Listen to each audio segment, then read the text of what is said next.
Og så er vi ellers kommet til det handler om, at der skal sendes nogle sms'er.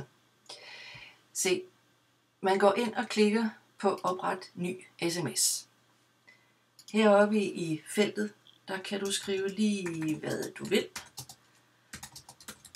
Det er ikke det mest begavede, man kan skrive, men hernede kan man så se, at der er nu 299 tegn tilbage.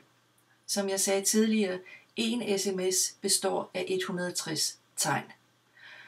Og vi har lavet det sådan her hos Eva, at hun kan sende 2 sammenlinkede sms'er. Derefter så vil hun få at vide, at nu er der ikke mere plads i vinduet.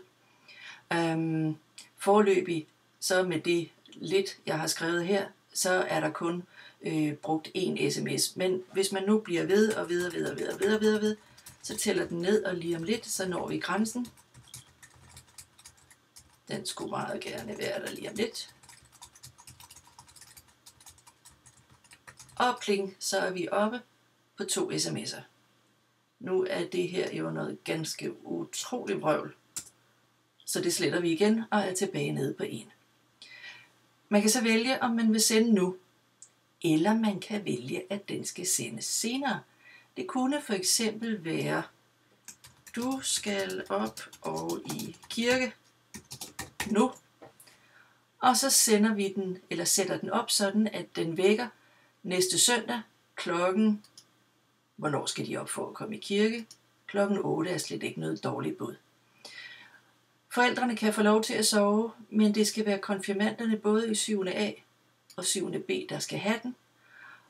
Og det koster så i alt 5 sms'er at sende den her. Altså kreditten bliver nedskrevet fra 2500 til 2495 sproglig.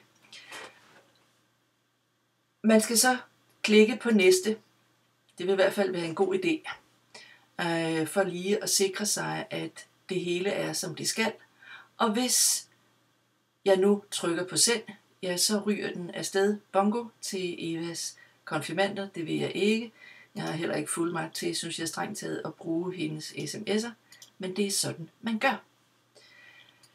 Fordi vi stadigvæk er tidlige i forløbet, så står der endnu ikke noget i sendt. Der er ikke sendt noget her.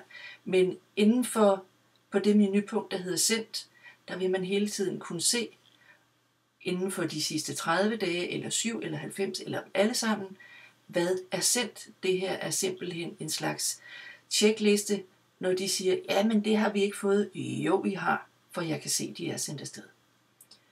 Og når man så er færdig inde på sin SMS-gateway, ja, så logger man ud, især hvis man har teenager i huset, for ellers så kan det være, at de kan have en masse spas med, hvad der skal sendes til ens konfirmander.